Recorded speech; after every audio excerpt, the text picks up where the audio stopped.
Wassalatu wassalamu ala rasulillah Sayyidina Muhammadin wa ala alihi wa sahbihi ajma'in, amma ba'd. Jamaah salat subuh rahimakumullah. Alhamdulillah,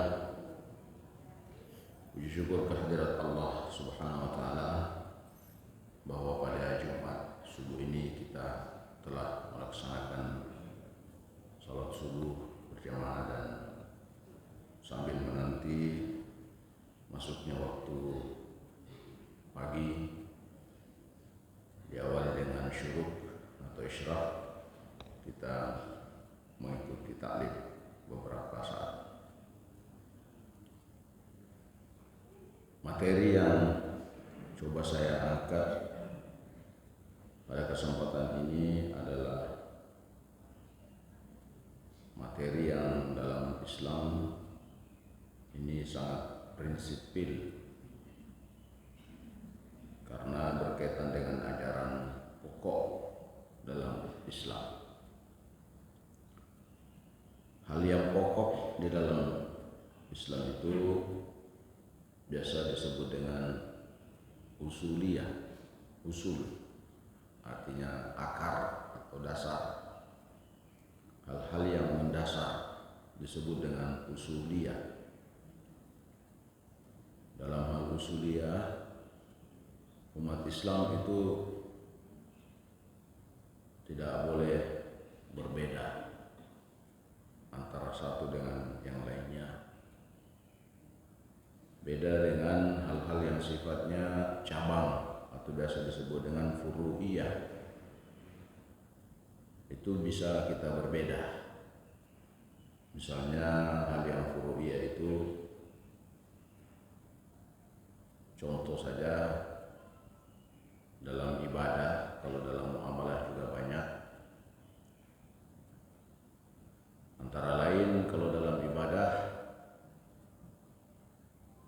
ada yang menjaharkan basmalah, ada yang mengecilkan atau tidak mengeraskan basmalah, ada bahkan yang tidak baca basmalah.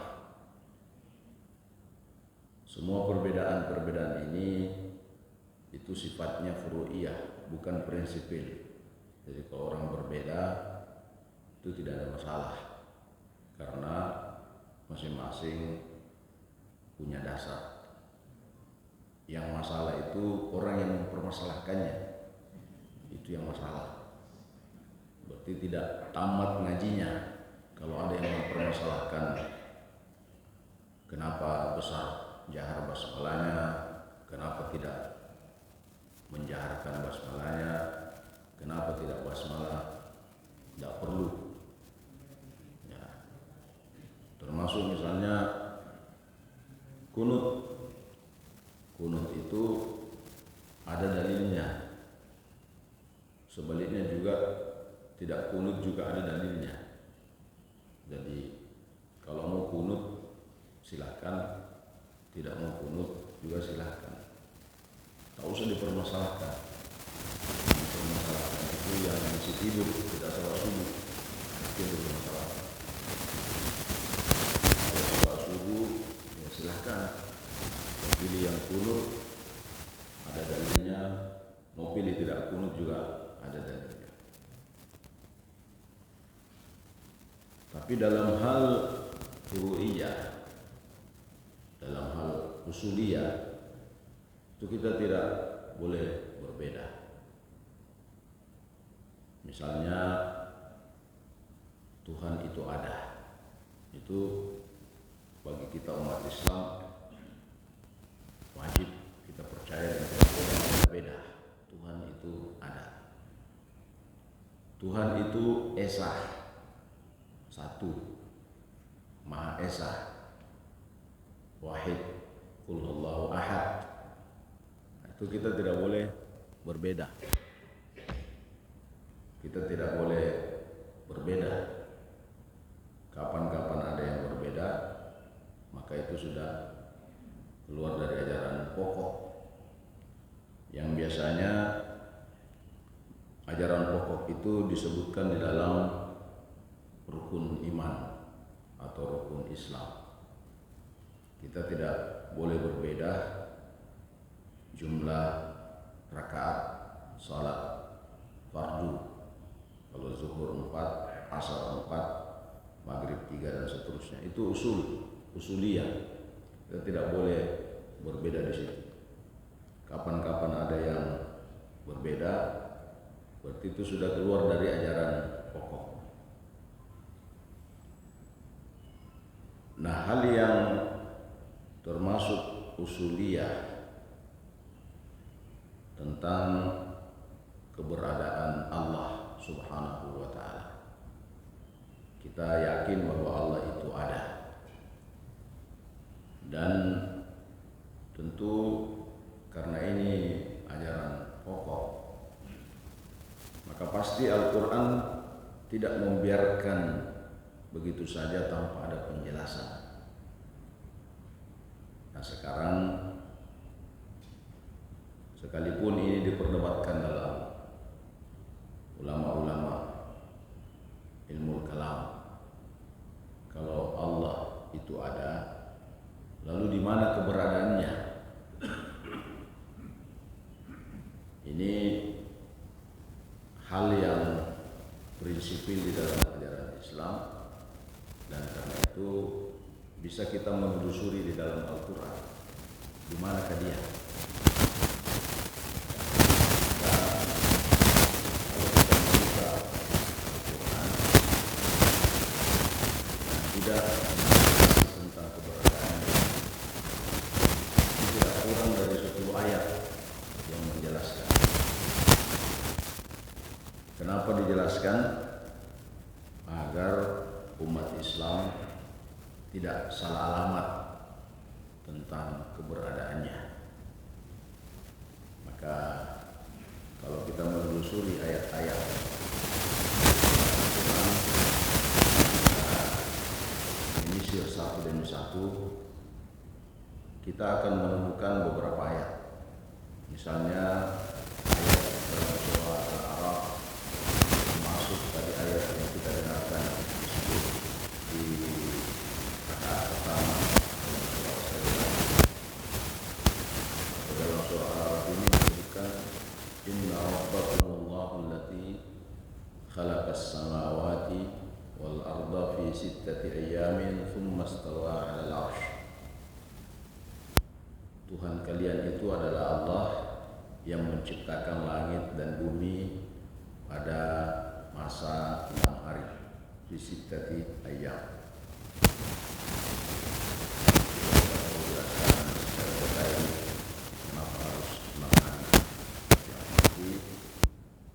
Hanya dibutuhkan 6 hari diciptakan makhluk, dan hari terakhir diciptakannya makhluk itu adalah manusia.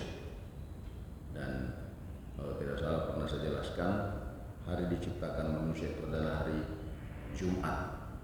Jadi selesai semua makhluk yang lain diciptakan, baru terakhir diciptakan manusia. Sepertinya manusia ini dihadirkan di muka bumi untuk menikmati fasilitas bumi.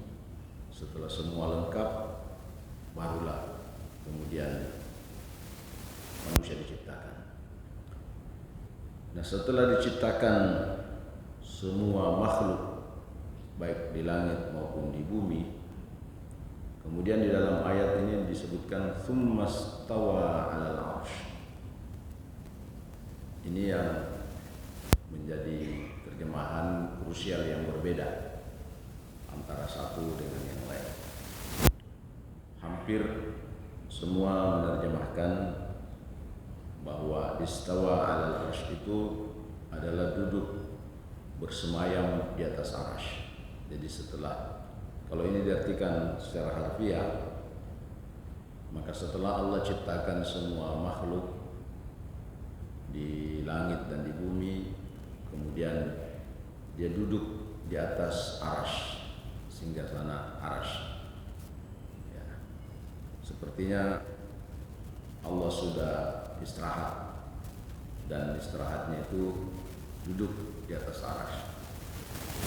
Itu satu terjemahan dari sekian banyak terjemahan. Coba kita lihat ayat berikut, ayat yang lain. Dalam surah Al-Hadid Allah sebutkan, wa huwa ma'akum aynama kuntum. Dalam surah Al-Hadid ayat 4. Kita bisa buka-buka Al-Quran. Allah berfirman,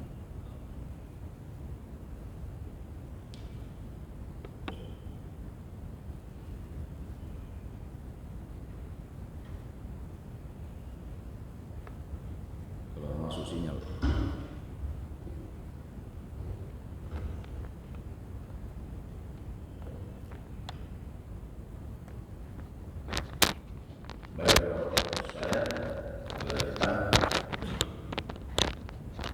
dalam surah Al-Hadid ayat 4 Allah berfirman, wa huwa ma'akum aynama kuntum. Pendek sekali terjemahannya, dan dia ma'akum, bersama kalian. Aynama kuntum, di mana saja kalian berada. Kita ada di masjid, ada Tuhan. Kita ada di pasar, ada Allah. Kita ada di mall, ada Allah. Masuk di WC, tidak mungkin Allah ditaruh di luar. Ada Dia. Di mana saja kita berada, pasti Dia ada. Ini terjemahan secara harfiah.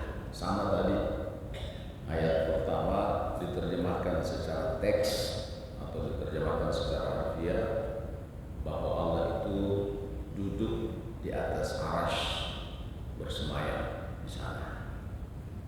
Arasy itu ada di langit, tidak mungkin ada di bawah tanah atau di muka bumi.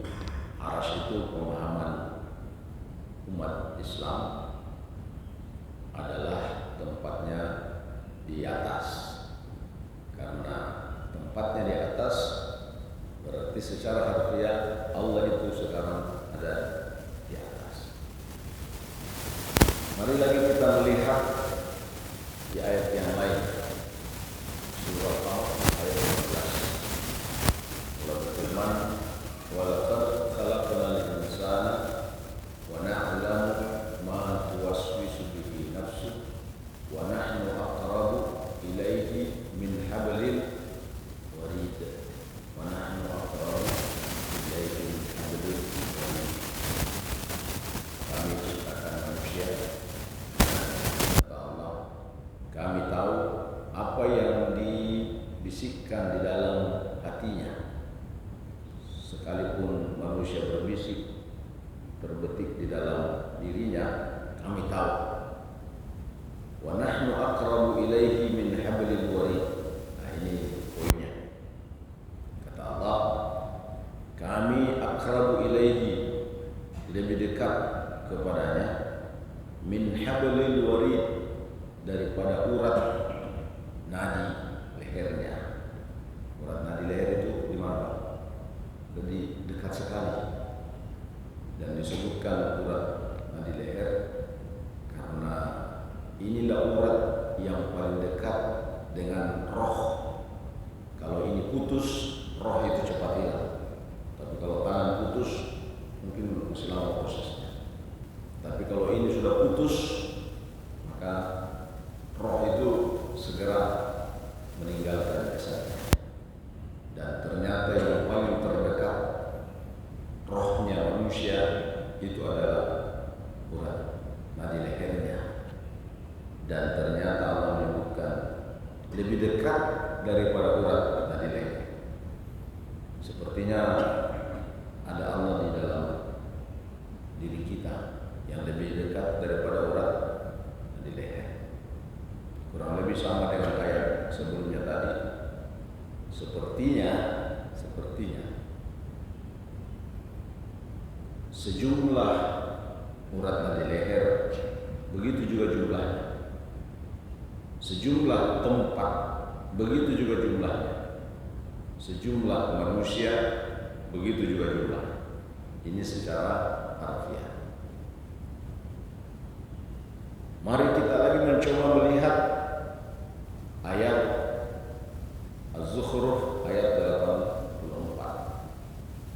Allah menyebutkan wa huwal ladzi fis samai ilahun wa fil ardi ilahun wa huwal hakimul alim.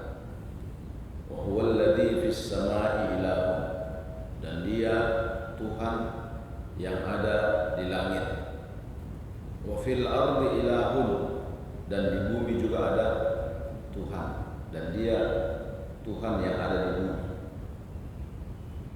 Sepertinya ayat ini menjelaskan bahwa Tuhan yang ada di langit juga Tuhan yang ada di bumi. Atau jangan sampai ada yang menafsirkan keliru ayat ini, bahwa lain Tuhannya yang ada di langit, lain juga Tuhan yang ada di bumi. Nah, ini penafsiran yang pasti salah, karena tidak mungkin Tuhan itu lebih dari satu. Makanya Al-Quran mengatakan, "Lau kana fihi ma alihatun illallah la fasadata." Kalau ada Tuhan lebih dari satu, maka rusaklah bumi ini. Kenapa? Karena antara satu Tuhan dengan Tuhan yang lain itu beda keinginannya. Tuhan A, Tuhan B, Tuhan ini.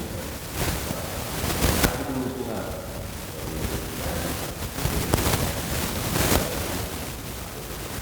Jadi tidak mungkin ada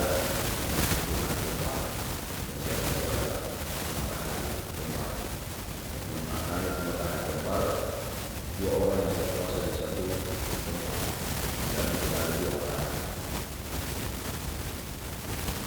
Itu ayat 4 tentang keberadaan Allah. Mari kita lagi melihat surah Al-Baqarah. Allah berfirman, "Wa idza sa'alaka 'ibadi anni fa inni qarib ujibu da'watad da'i idza da'an falyastajibu li wa yu'minu bi la'allahum yarshudun." Kalau hambaku bertanya tentang diriku, fa inni qarib, sampaikan kepadanya, inni qarib, saya sangat dekat. Begitu dekatnya, jangan ragu-ragu berdoa. Ujibu da'watad da'i idza da'an. Silakan dia berdoa dan saya akan kabulkan doanya. Wal yu'minu bi, dan penting percaya kepada saya. Allahum yarsyudun, maka mereka orang yang cerdas spiritual. Jangan ragu-ragu berdoa. Ada yang maha dekat dan pasti mendengarkan keinginan hati kita.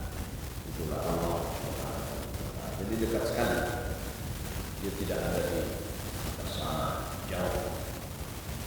Ini berdasarkan makna atau terjemahan, bukan makna, terjemahan harfiah, terjemahan teks. Jadi sudah lima. Begitulah Al-Quran mencoba menjelaskan. Coba lagi kita lihat, kita pindah ke hadis qudsi. Ini hadis qudsi.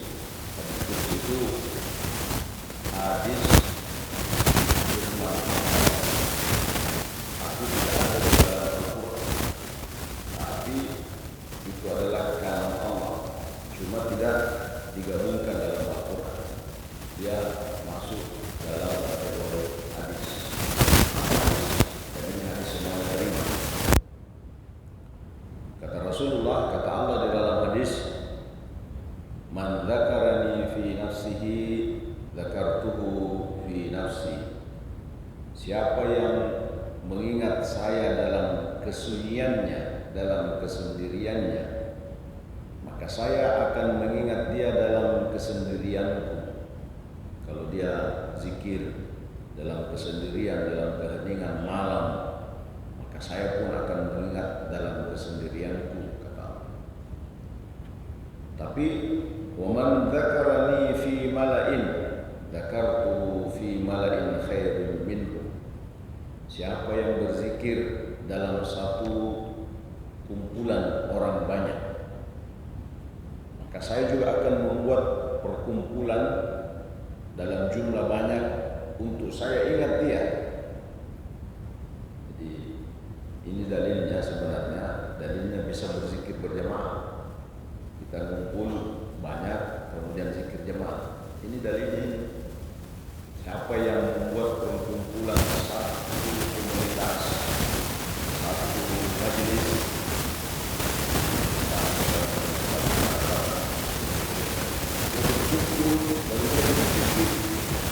maka Allah juga bilang, saya juga membuat perkumpulan atau dengan malaikat dengan lain untuk menjawab zikir berjamaahnya dia. Jadi ini dalilnya, dasarnya. Kalau kita bisa zikir dalam sendirinya, bisa juga zikir dalam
lambat, maka Allah lebih kencang lagi speednya.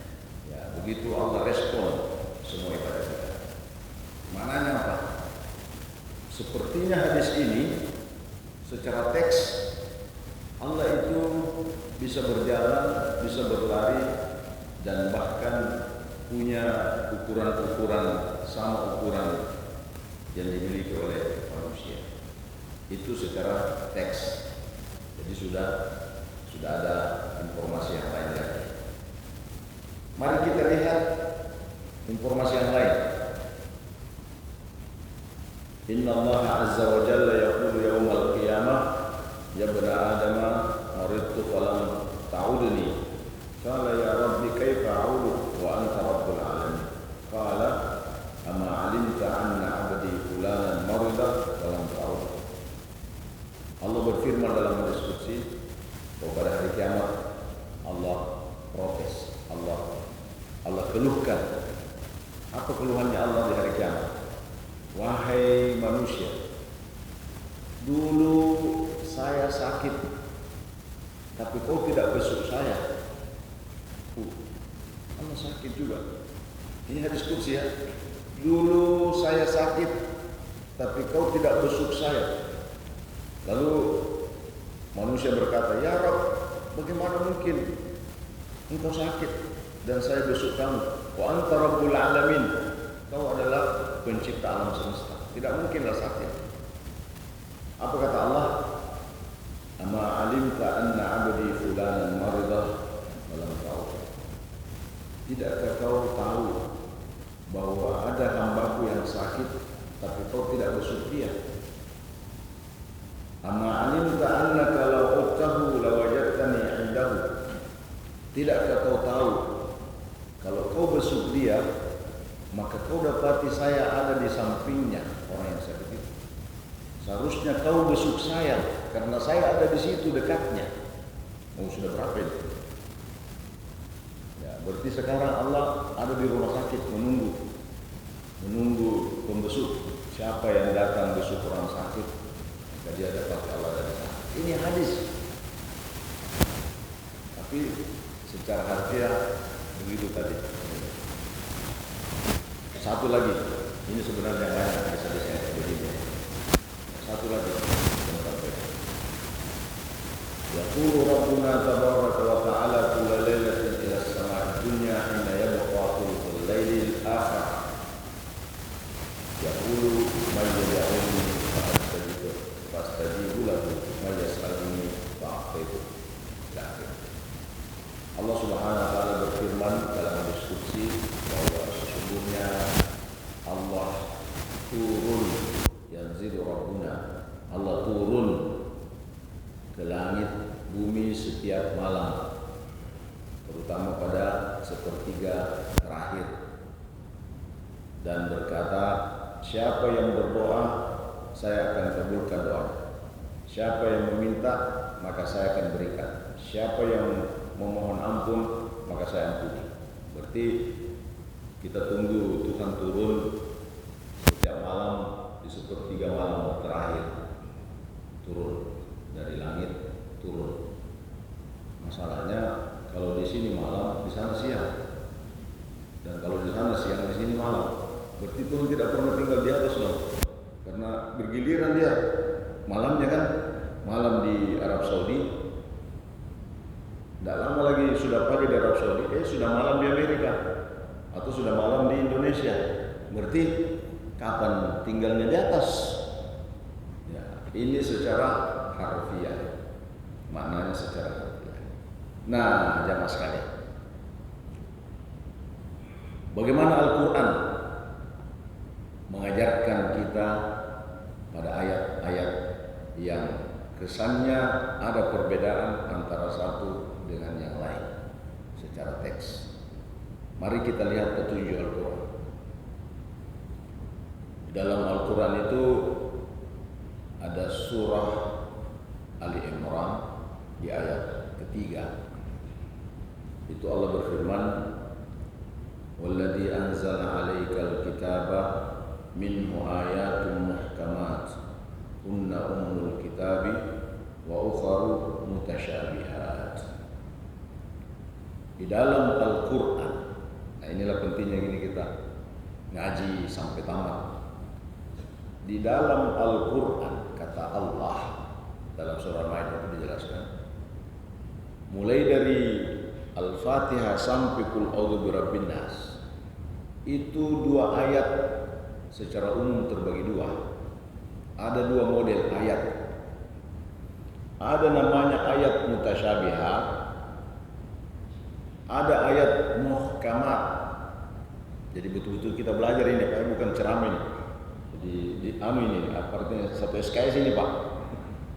Ya, tapi ini penting. Ya, ini penting. Karena kalau kita tidak ada penjelasan, ini berbahaya bagi akidah kita. Padahal akidah Tuhan hal yang prinsipil. Jangan sampai kita buat sendiri Tuhan di dalam benak kita. Apa bedanya sama orang yang lain membuat Tuhannya sendiri dalam bentuk atom, dalam bentuk bentuk alam, bentuk apa lagi, bentuk manusia. Ya, cuma kita ini gambarkan dalam benak. Jangan sampai kita buat Tuhan dalam pikiran kita, lalu itu yang kita sembah. Bisa bermasalah akidah kita. Nah, karena itu penjelasannya dalam Al-Quran.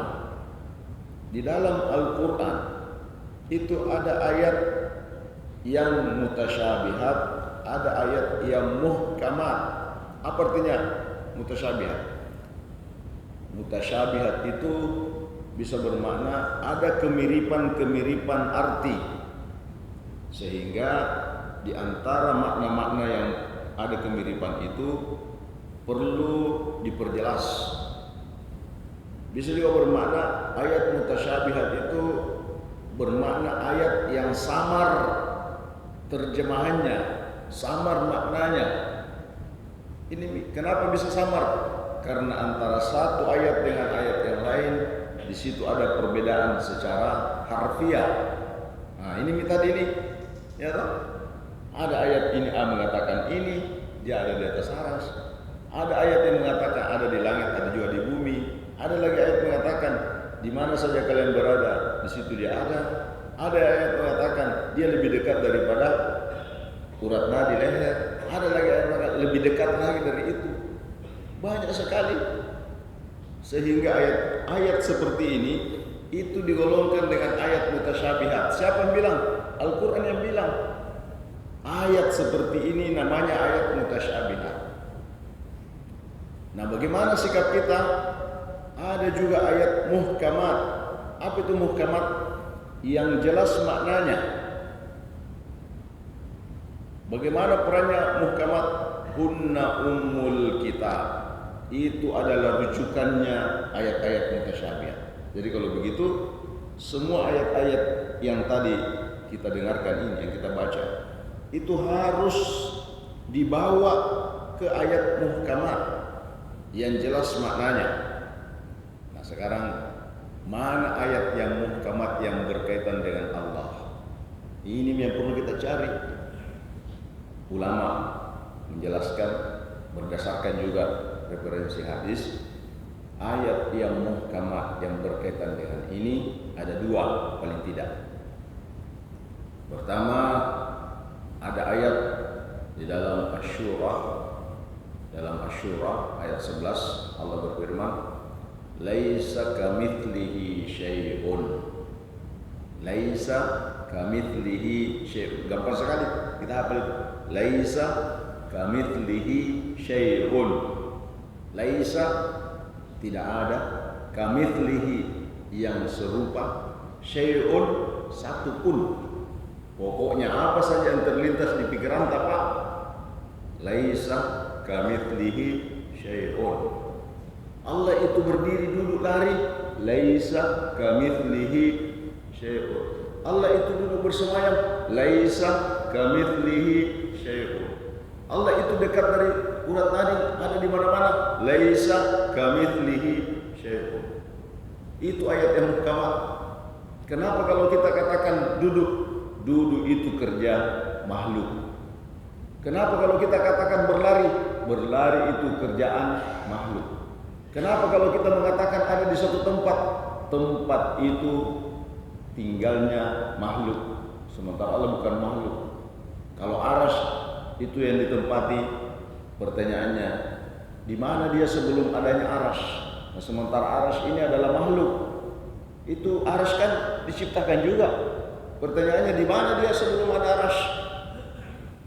Allah itu ada, tidak membutuhkan tempat dan waktu. Tidak ada ukurannya, baik itu berkaitan dengan waktu dan tempat. Kalau misalnya arsy, taruhlah begini modelnya. Sekarang pertanyaannya, kalau Allah duduk di atas arsy, apakah Allah itu lebih kecil daripada arsy atau lebih besar daripada arsy? Oh, Allah laisa kamitslihi syai', tidak ada ukuran yang terbetik. Kalau ada ukuran-ukuran Allah, laisa kamitslihi syai'. Ayat yang paling gampang untuk menjawab semua ini, pokoknya apa saja yang terbetik dalam pikiran kita, ayat yang paling gampang kita hafal. Walam yakul lahu kufuwan. Kita baca balik dong. Qul huwallahu ahad, Allahu samad, lam yalid walam yakul lahu kufuwan. Ya benar kita baca dong. Ya. Tiba-tiba ada lagi muncul. Jangan-jangan sudah turun ini di langit bumi. Walam yakul lahu kufuwan ahad. Tak satu pun yang setara, yang sama dengannya, baik perbuatannya, sifatnya dan lain-lain, tidak ada samanya. Walam yakul lahu kufuwan ahad. Nah, inilah pentingnya kita jaga akidah. Dan karena itu kalau ada ayat-ayat yang berkaitan dengan keberadaan Tuhan, kita hadirkan ayat-ayat yang muhkamat. Ya, ayat yang muhkamat ini tadi dua ini. Laisa kamitslihi syai'un. Jangan sampai kita menggambarkan Tuhan sendiri dalam pikiran kita, lalu itu yang kita sembah. Makanya ada riwayat, ini juga hadis. Ya, sesungguhnya Allah itu kana wala makana, khalaqal makan. Sesungguhnya Allah itu ada